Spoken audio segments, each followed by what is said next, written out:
Hey everybody, it's Matthew Street. Welcome to my channel, and I'm a little bit melancholy this evening. I was thinking earlier about life and loss, love lost, people we love that we lose, and it just breaks my heart. And I've been just going through a period lately of thinking about people I've lost in my life. You know, in life, you go through a period of life from childhood through teenage years into your 20s, if you're lucky, because a lot of people have major loss in their life in their younger years. They lose a parent at a very young age or a loved one. And I feel for those people and my heart goes out to them.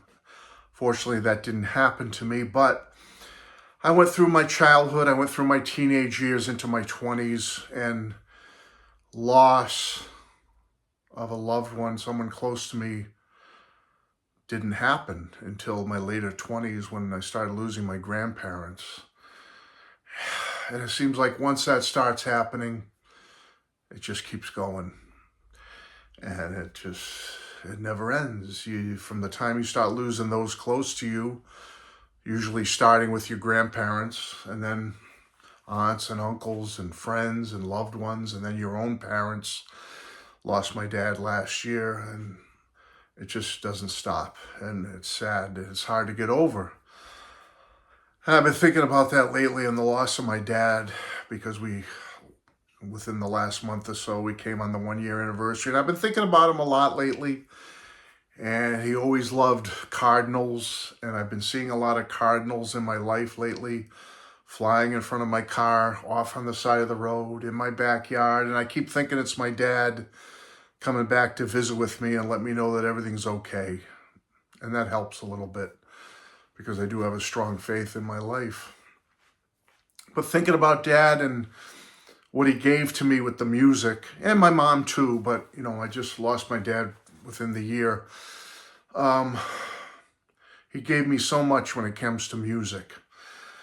You know, and I thought back in my childhood about the early 70s, coming into the 70s when I was 9, 10, 11 years old, and how I was so into the Beatles as the 70s began. It was the Beatles and AM pop radio. That was it for me.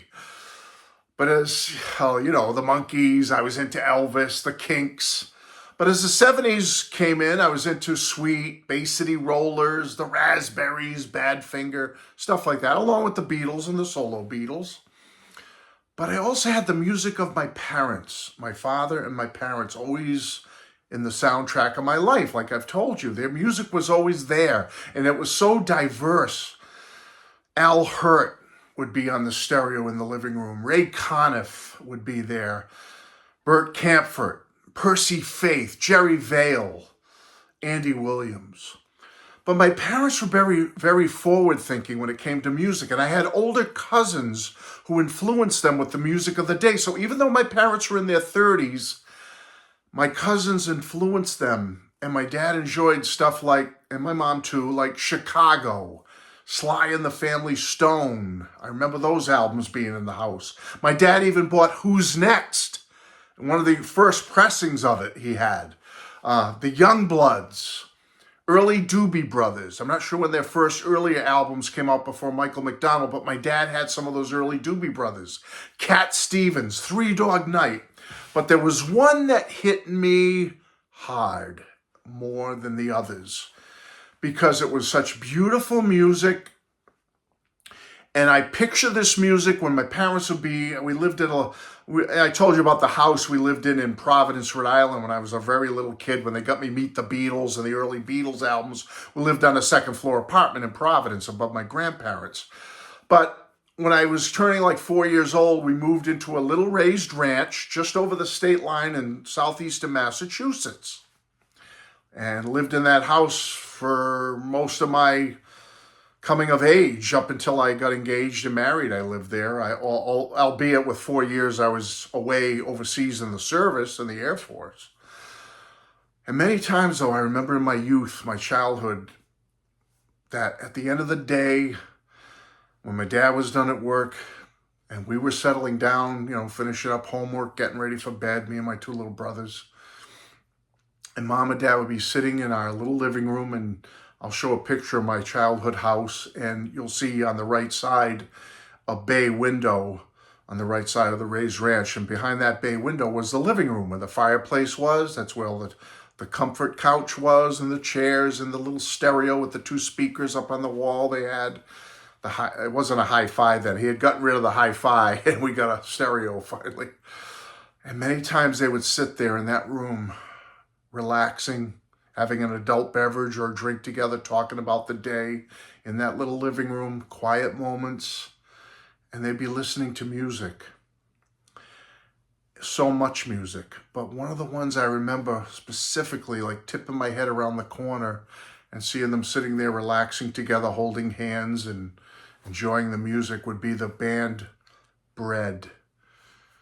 And it was one of those bands that was one of the first ones after the Beatles that I really took note of and took hold of, was Bread.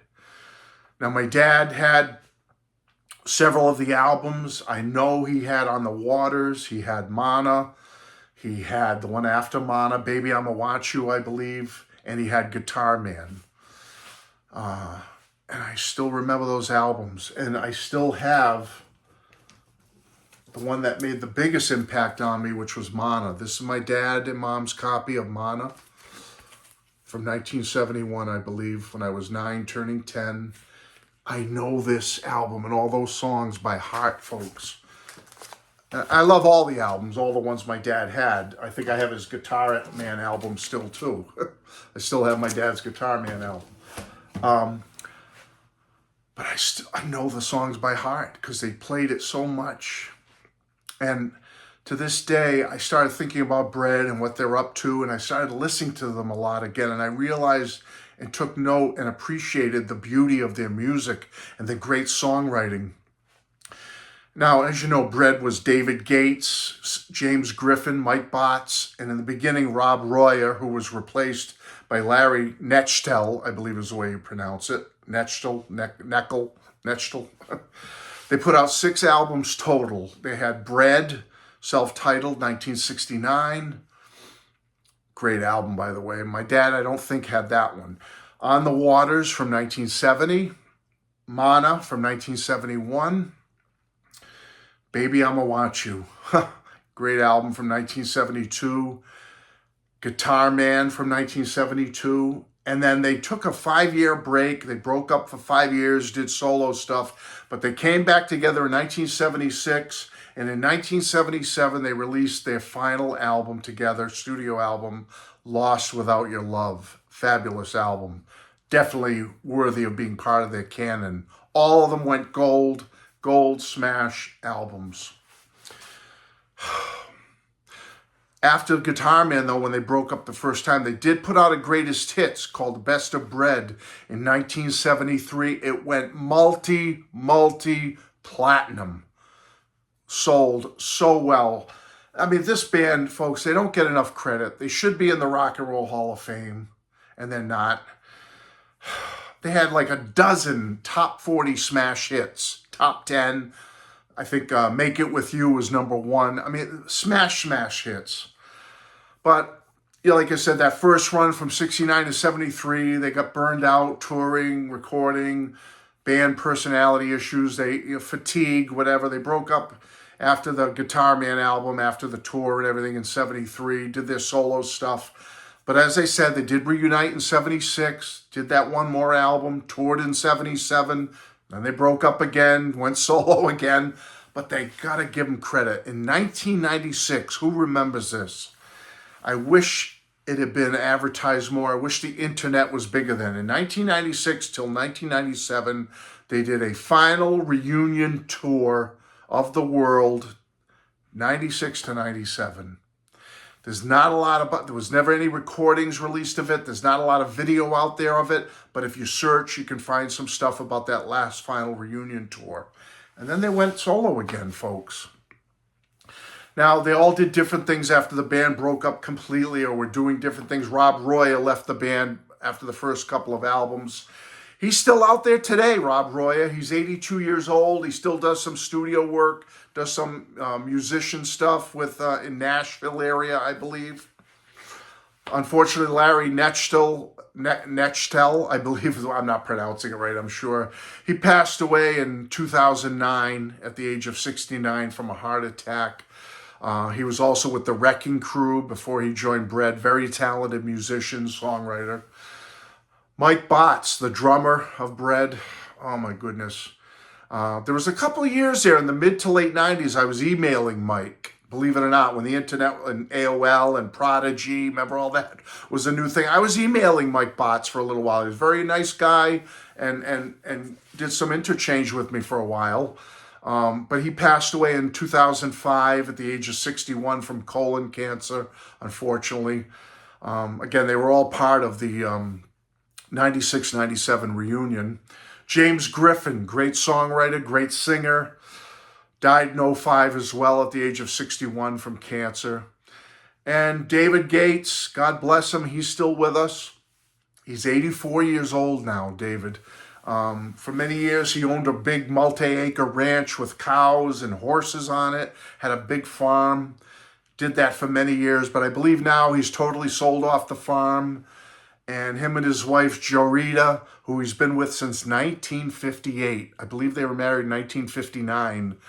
And he retired to, I believe, the state of Washington. He's living out his years in retirement in the state of Washington, enjoying his life with his family. God bless him. And he's got 4 kids. They're all very successful. I think 3 of them are lawyers or attorneys, and one's a doctor, a surgeon. So give him credit for that, him and his wife, Jorita, for raising a wonderful family. And I just was thinking about them and how they meant so much to my dad and to my mom, but my dad really loved Bread, and he passed on that love of Bread to me. And a lot of people give them the short end of the stick. They say, oh, Bread, you know, they were just one of those mellow bands. They only did ballads like Make It With You and Look What You've Done and It Don't Matter to Me and If, Baby I'ma Want You and Everything I Own, Diary, Guitar Man, Sweet Surrender. I could go on and on, all the smash hits they had. And yeah, they were on the light rock mellow side, but folks, they were so much more than that. If you give them a chance, they had 6 LPs, as I said, when I told you about them. Check them out. There's so many great deep cuts on these albums. They weren't just a mellow ballad band.